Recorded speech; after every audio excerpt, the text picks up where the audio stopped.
নমস্কার বন্ধুরা, রেশমী রান্নাঘরে আপনাদের সকলকে স্বাগত। আজ আমি আপনাদের সাথে শেয়ার করব একটি রেসিপি নয়, একই সাথে দুটো রেসিপি।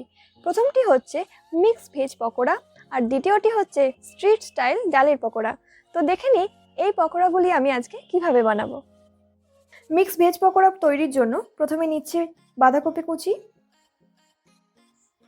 আর নিচ্ছি গ্রেটেড গাজর, ক্যাপসিকাম কুচি, বিনস কুচি, টমেটো কুচি, কিছুটা লঙ্কা কুচি। যেরকম আপনারা ঝাল খাবেন সেই অনুযায়ী লঙ্কাটা দেবেন। আমি এখানে 3টে লঙ্কা কুচি দিলাম, আর দিচ্ছি কিছুটা ধনেপাতা কুচি। এবার সমস্ত উপকরণকে প্রথমে ভালো করে মিশিয়ে নেব একবার। সমস্ত উপকরণ এখানে মেশানো হয়ে গেছে। এবার এখানে দিচ্ছি কিছুটা হলুদ গুঁড়ো, কিছুটা লঙ্কার গুঁড়ো, 1/4 চামচ জিরে গুঁড়ো, আর 1/4 চামচ ধনে গুঁড়ো, আর এখানে দিচ্ছি স্বাদ অনুযায়ী নুন। এবার এর মধ্যে নিচ্ছি 3 চামচ চালের গুঁড়ো, আর এখানে নেব পরিমাণ মতো বেসন। বেসনটা আমি অল্প অল্প করে অ্যাড করছি। প্রথমে আমি এখানে 5 চামচ বেসন নিলাম। বেসনের পরিমাণ ততটাই নেব যাতে পকোড়া তৈরির জন্য একটা শক্ত মিশ্রণ তৈরি হয়। এবার বেসনটা যাতে একদম ভালো করে সমস্ত উপকরণের গায়ে লেগে যায় তার জন্য অল্প অল্প করে জল মেশাচ্ছি।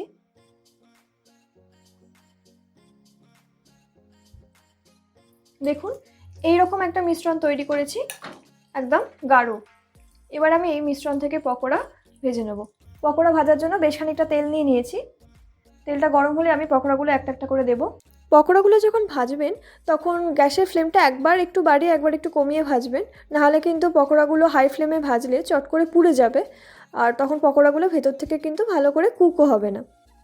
দেখুন এবার পকোড়াগুলো একদম সুন্দর করে দুদিক থেকেই লাল করে ভাজা হয়ে গেছে। এই মিক্স ভেজ পকোড়া একদম তৈরি। এবার আমি তৈরি করব স্ট্রিট স্টাইল ডালের পকোড়া। এখানে 100 গ্রাম ছোলার ডাল নিয়েছি। ছোলার ডালটাকে আমি 2 ঘন্টা ভিজিয়ে রেখেছিলাম। আর নিয়েছি কাঁচা লঙ্কা, কিছুটা আদা কুচি, বেশ কিছু রসুনের কোয়া, আর নিয়েছি পরিমাণ মতো নুন। এবার আমি সমস্ত উপকরণকে একসাথে মিক্সিতে গ্রাইন্ড করে নেব। দেখুন ছোলার ডালটা বেটে নিয়েছি, কিন্তু সম্পূর্ণ বাটা হবে না, একটু এরকম দানা দানা মতো থাকবে। আর ছোলার ডালে কিন্তু রসুনের পরিমাণ খুব ভালোই দিতে হবে যাতে ডালের মধ্যে রসুনের খুব ভালো গন্ধ থাকে। এবার আমি ডাল বাটাটাকে 10 থেকে 15 মিনিট খুব ভালো করে ফেটিয়ে নেব। দেখুন খুব ভালো করে ফেটিয়ে নিয়েছি, ডালটা একদম ফুলে উঠেছে। এবার আমি এখান থেকে পকোড়া তৈরি করে নেব।